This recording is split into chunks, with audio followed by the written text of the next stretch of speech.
pagpalangga sa mga taga-Binalbagan. Kay kabusungon lang kamo, tagbayaan.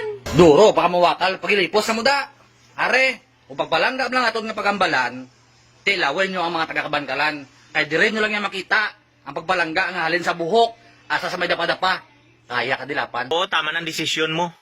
Hindi ka na sa Binalbagan.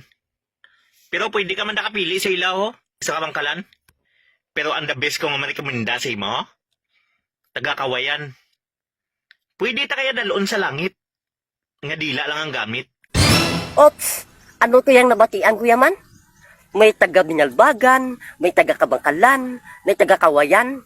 Luso nyo. Abi tilawin nyo man kani nga mga taga-Sipalay.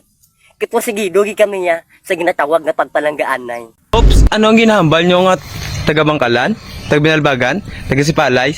Tilawin nyo man ang taga-Bakulod.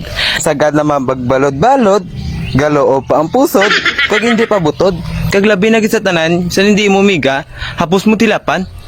Ano na sige nyo kawakal yaman? Taga Binalbagan, Kabangkalan, Sipalay, Kawayan, Bakulod. Sus Maria Josep, kung pagpalangga mo lang yung istoryahan, diri kamo sa taga-Kadis, kay kaya kamo palanggaon, biskan wala kamo ilis-ilis.